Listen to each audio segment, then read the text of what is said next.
Hello, Interior Alaska. Joe Cook back in the sports seat for you to get you over the hump with some sports. The Ice Dogs won the NEHL Robertson Cup this past weekend. Today, the league announced division realignment for the 2014-2015 season.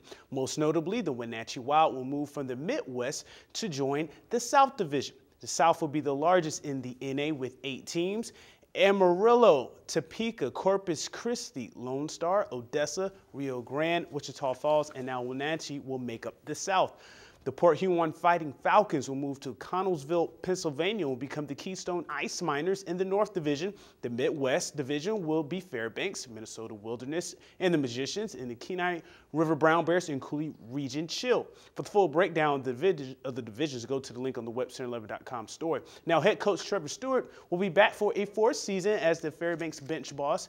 He's in Anaheim for the Ice Dogs Prospects Camp this weekend, while assistant coach Paul Kirkland is conducting one in Indianapolis this weekend as well. They will try to reload the team for another title run. 9 players will move on: Kyle Lee, Taylor Munson, Nick Hens, Colton Walter, Kevin Aldridge, Brett Gervais, Doogie Lugrone, and Doug Rose, and also Jake Bushy. But 13 or 14 returners could be back for the Ice Dogs for the 2014-2015 season.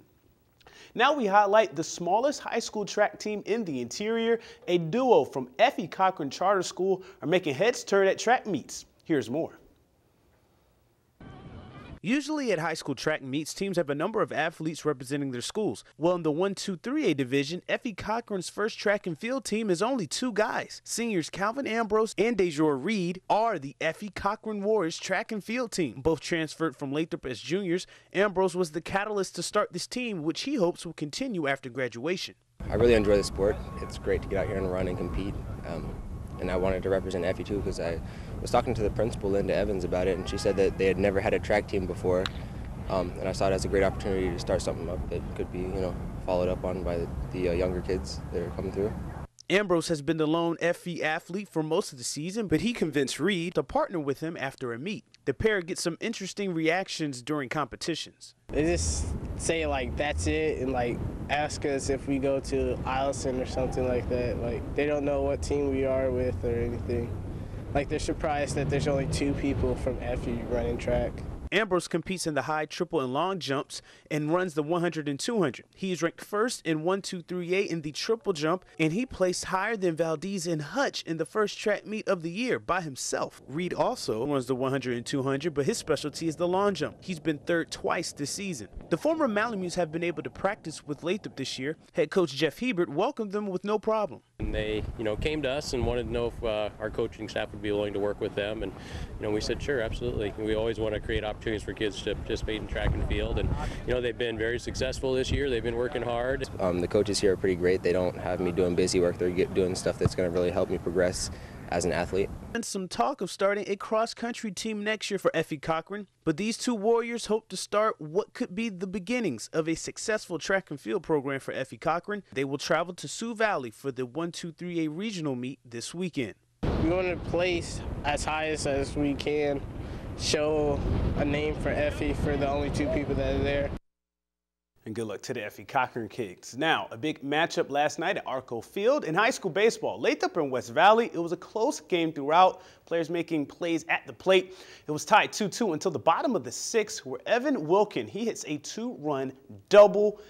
The Malamutes get some breathing room for a spot in the inning. West Valley tried to rally after a double play to end the 6th. They got an RBI single from Tyler Chrisman, but the Malamutes got the 3 tough outs to end the rally and win 6-3 over West Valley, handing the Wolfpack their first loss of the year. West Valley is now 5-1 overall and 3-1 in the MAC. Lathrop improves to 6-1 and 2-0 in the MAC.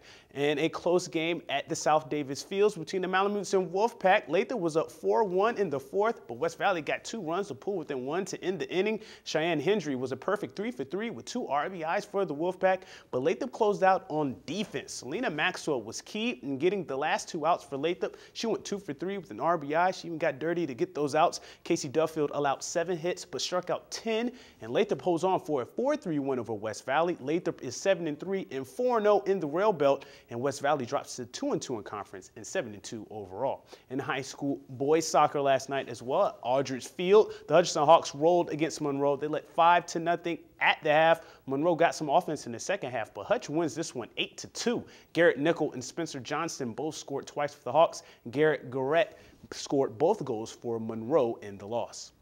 Also last night in girls soccer, Lathrop continues to win. This time, Carly Fitzgerald, she went crazy, scoring 7 goals, most of them from distance against Allison. Lathrop wins 8-0. Savannah Garrett had 3 assists, while Song Ebbison scored the other goal for Lathrop. Michaela Triplehorn, she gets her 7th shutout of the year, and Lathrop is now 7-0-2 overall and 4-0-2 in the MAC.